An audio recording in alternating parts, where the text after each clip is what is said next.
After reaching the outskirts of the city, Siddhartha handed over his ornaments and tresses of cut hair to Chandak and bade him goodbye.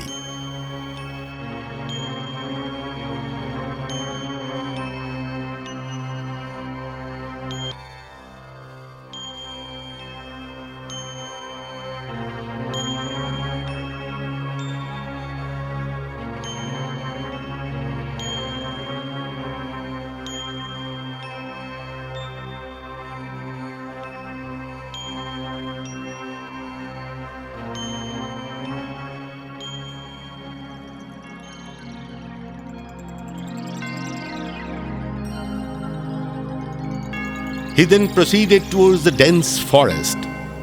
There, amidst the forest, he met a beggar who asked for alms. Siddhartha gave him his royal dress and put on the white cloth of beggar. He again continued his walk.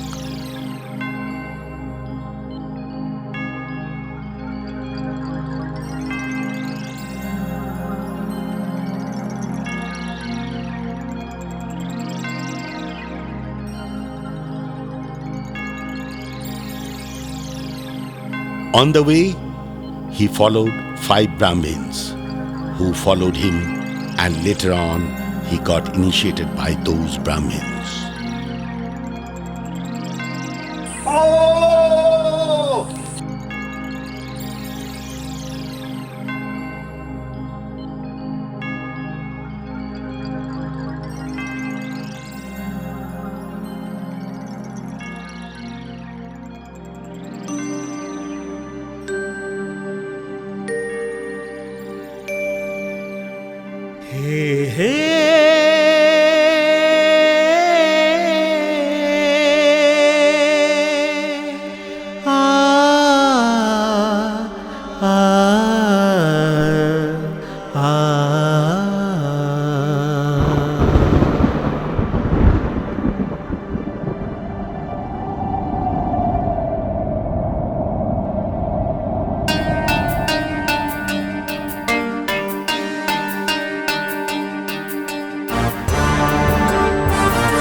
कौन पुकारे मुझे हे भगवान राह दिखा। कौन पुकारे मुझे हे भगवान राह दिखा, राह दिखा, राह दिखा, राह दिखा,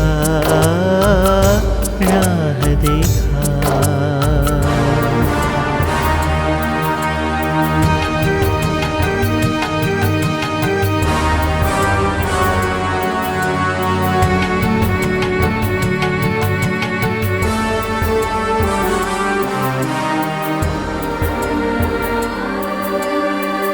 संसार लागे मेरे कांटों के जैसे, संसार लागे मेरे कांटों के जैसे।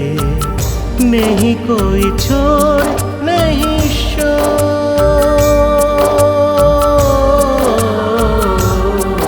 हे हे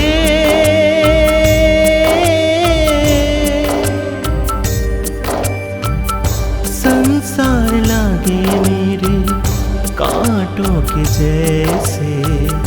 नहीं कोई छोड़ नहीं शोर, हे भगवान राह दिखा, कौन पुकारे मुझे, हे भगवान राह दिखा, राह दिखा, He meditated austerely for several months without taking any food or water. One day, it was about to rain. Just at that time, a big snake appeared there and spread its hood over his head so that the heavy shower would not break his meditation.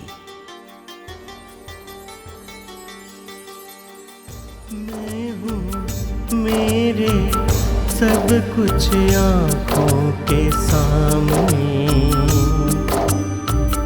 कोई है मीत तो कोई सच छुपाए, सच की राहों में मुझको ले जा, सच की राहों में मुझको ले। The Brahmins were astonished to see and realized that this person who had been initiated by them is not any ordinary person. After this incident, the Brahmins were watching him meditating and were charmed to see his strong resolution. But for the continued starvation, his body became weak.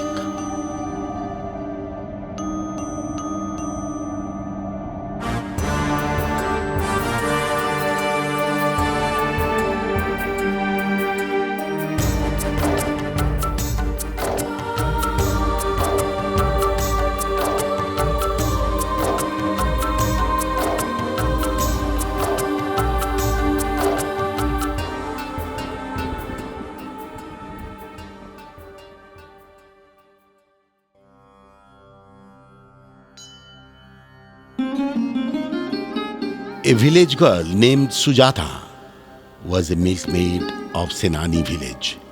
She used to offer fruits, etc. to the traveling sages along with the villagers. Every day she would bring offerings for Siddhartha. She desired that the fruits and the milk offered by her would be taken by the sage.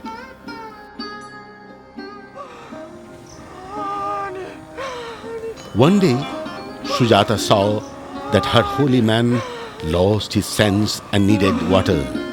The tired, starved body made him extremely weak. Body wanted some food, but he would not leave his seat for reaching the food. His weak body began to tremble. She ran towards the foot of the tree and held on his weak body. After some time, Sujata brought kheer or paramanya in a bowl. As soon as the sage saw it, he decided to intake the food for attaining salvation.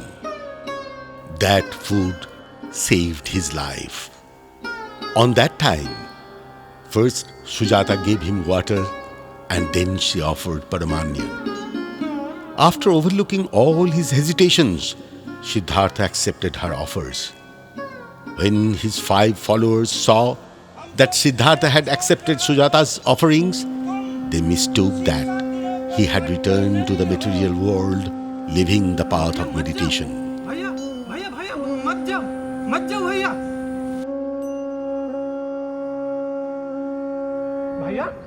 मत जाओ भैया भैया भैया मत जाओ भैया भैया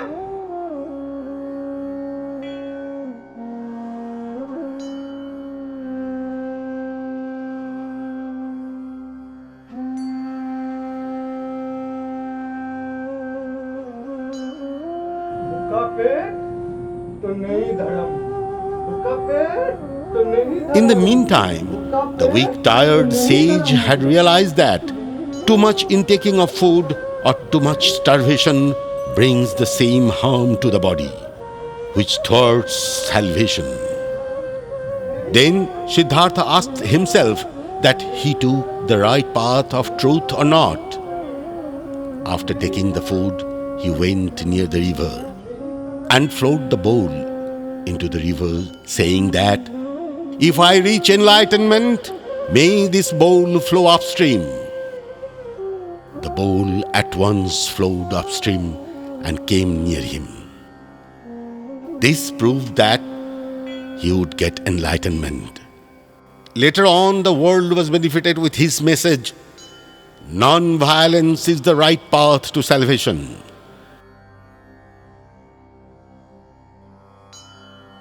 Then Siddhartha went to the Lichavi kingdom. The name of the kingdom was Vishalgarh, and nowadays that is known as Vaishali.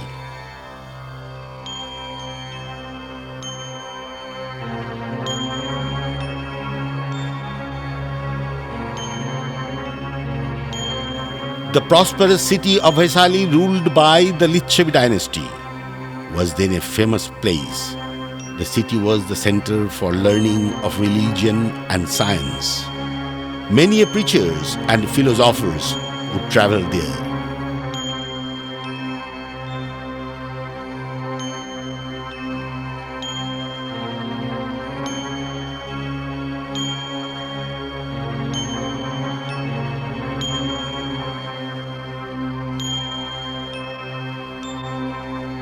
He reached the place of Arar Kalam, the great religious teacher of Vaishali.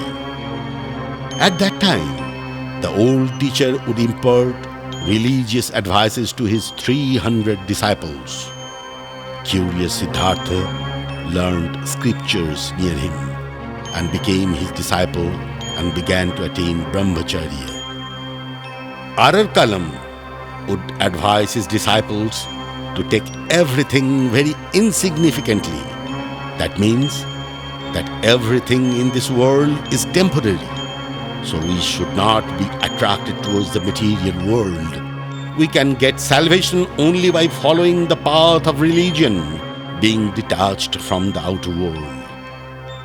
The Sakya sage followed his advices for some time.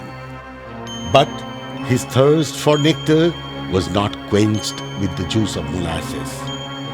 He left the company of Arar Kalam with an insatiable mind, though his advices prospered him during his meditation. He again traveled out to find out the right path. Every day he would meditate following Arar Kalam's instructions.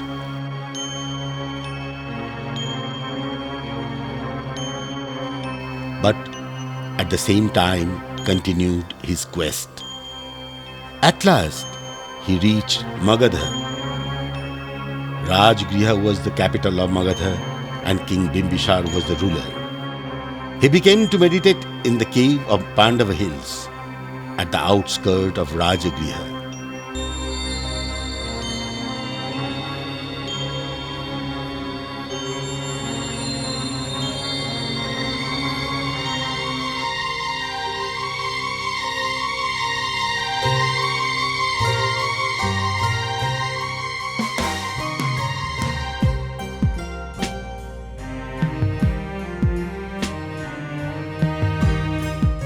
One day, he came down the hills for begging alms. Thus, people of the city were astonished with his golden complexion, stout structure, large eyes and black curly hair. They mistook him as a god. The citizens went to Bimbishar and said that any one of those gods among Indra, Brahma, Vishnu, Surya and Chandra is residing in the Pandava hills and begging about in your kingdom.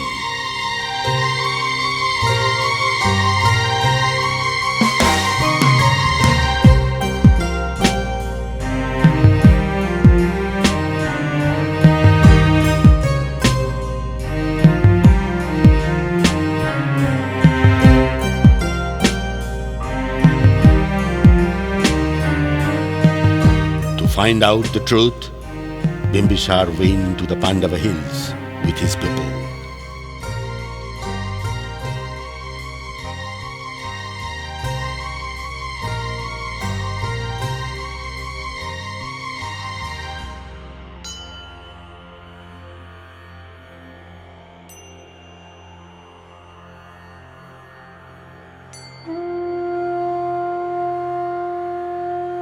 Seeing the great divine appearance of the monk, he also mistook him as a god and said that he was happy to see him and wanted to donate his kingdom to him. Bodhisattva blessed him and said he had lost his attraction to the worldly things. Desire is like poison in the world. Reincarnation is the outcome of desire. The learned ones are always advising us to abstain from desires. That is why he wished to stay away from all desires.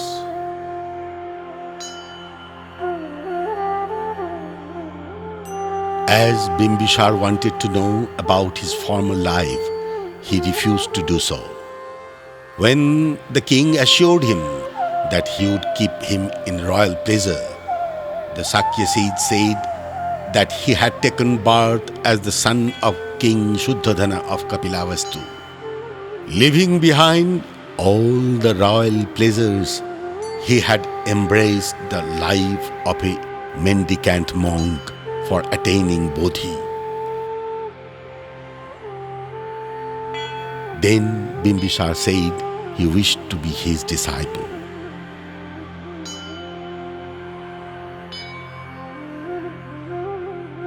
King Bimbisar went back to his palace. During meditation, some spiritual questions arose in his mind. They are as follows.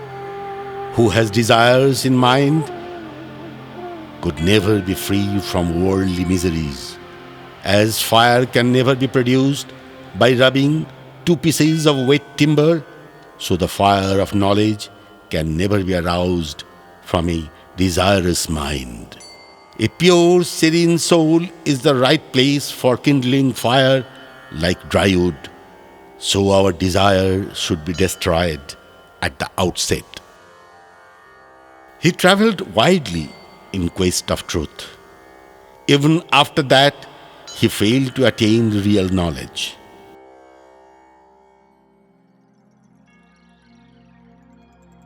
During this time, Bodhisattva learnt lessons of yoga from another religious teacher named Uddaka Ramaputta.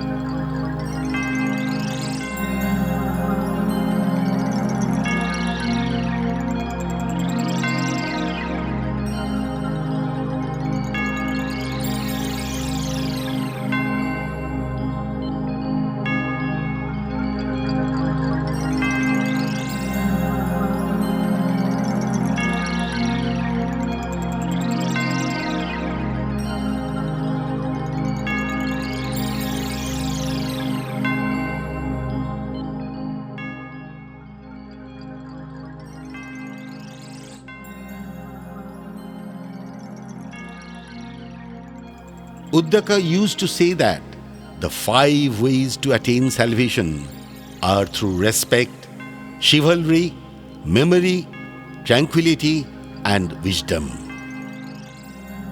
One can attain salvation by surpassing both the ignorance and enlightenment.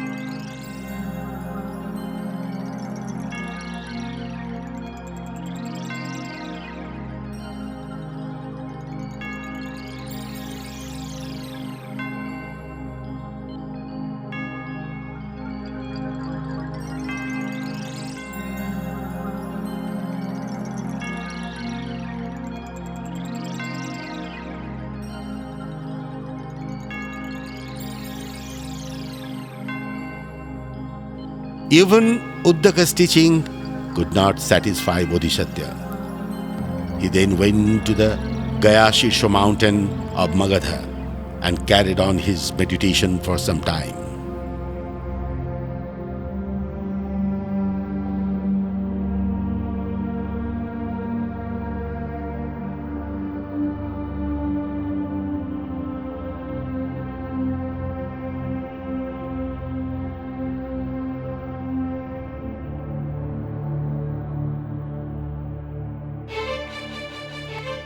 Now we are going to Dungeshgiri.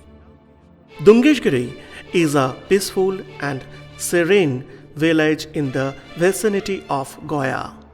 It's surrounded by several hillocks. Lord Buddha had set foot here. The holy memory is still cherished by the villagers. Dungeshgiri is situated 13 km away from Goa.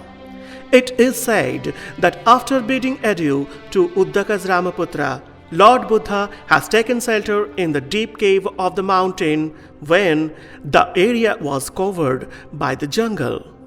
He immersed himself in austere ascetic practice. The lofty mountain is blazed by the touch of his holy feet.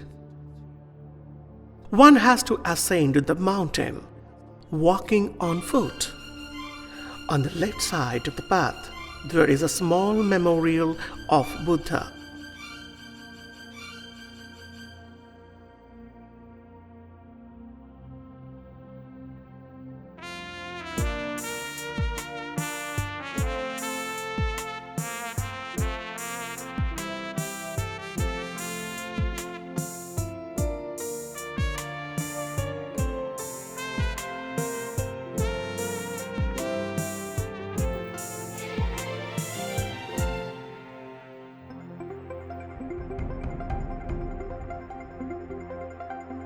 After that, we resume our journey. The destination is the summit of the mountain. It is not that far. We have almost arrived near the temple.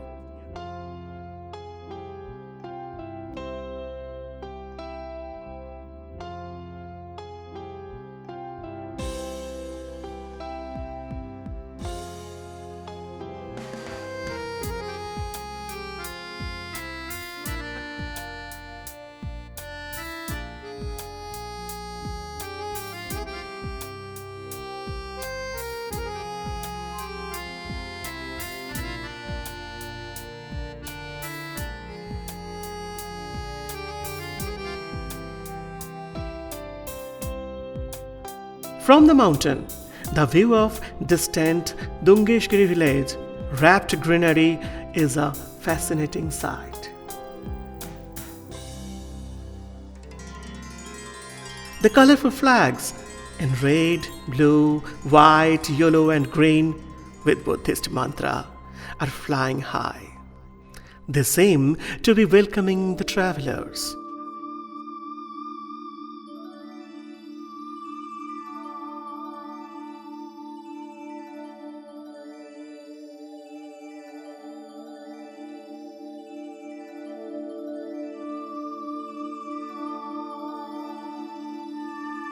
The courtyard of the temple is cemented by kota tiles. Entering the temple, we have come to know that Hindu goddess Durga is also worshipped here along with Lord Buddha. We moved slowly towards the cave. The outside color of the cave is white, and its entrance is marked by the color black and red. We have entered the cave.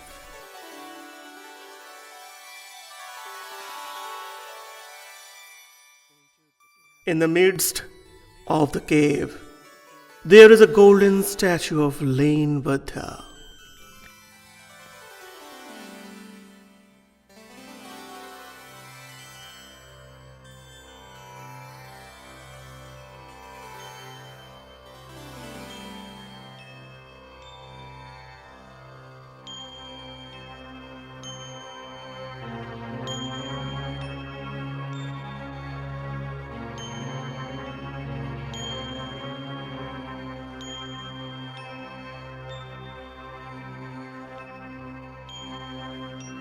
He gave her food, drink, and sleep.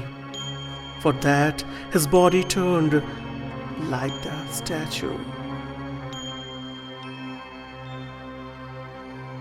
Buddha is revered as the epitome of renunciation.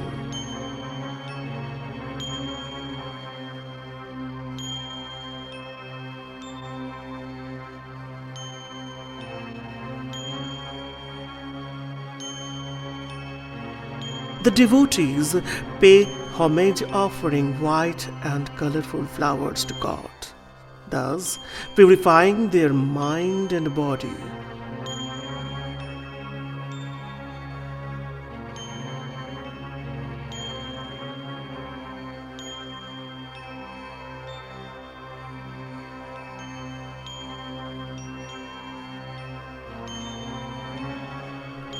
The single image of Haru Parvati is installed in the same cave.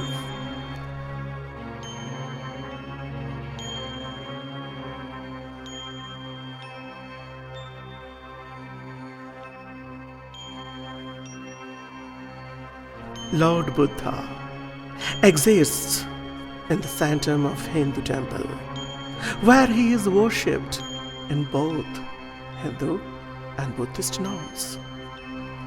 Lord is known here as a Bhikkhu of Arya clan.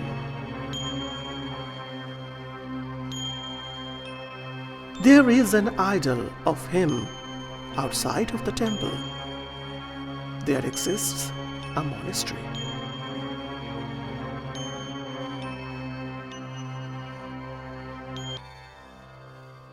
The tender and tranquil image of the Lord in Bhumisparsha Mudra is installed inside the monastery.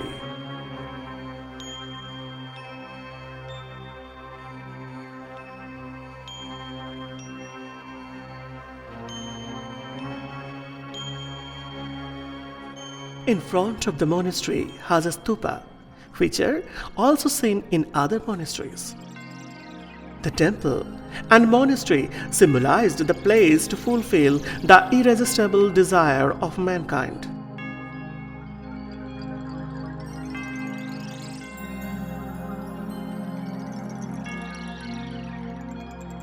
There is a monastery near the village, known as Uruvilla Forest Meditation Vihar.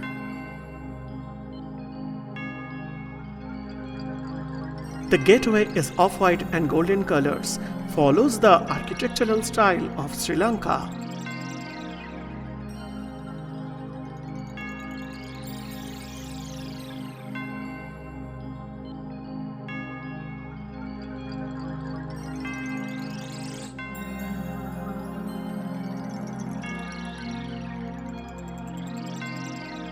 It is glittering inside.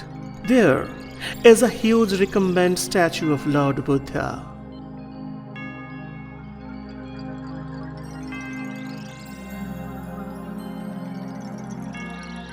Now, we are going towards the monastery. The image of lion and dragon are on guard like other monasteries. The guard said, "Camera is prohibited inside here." So, we move towards our next exploration.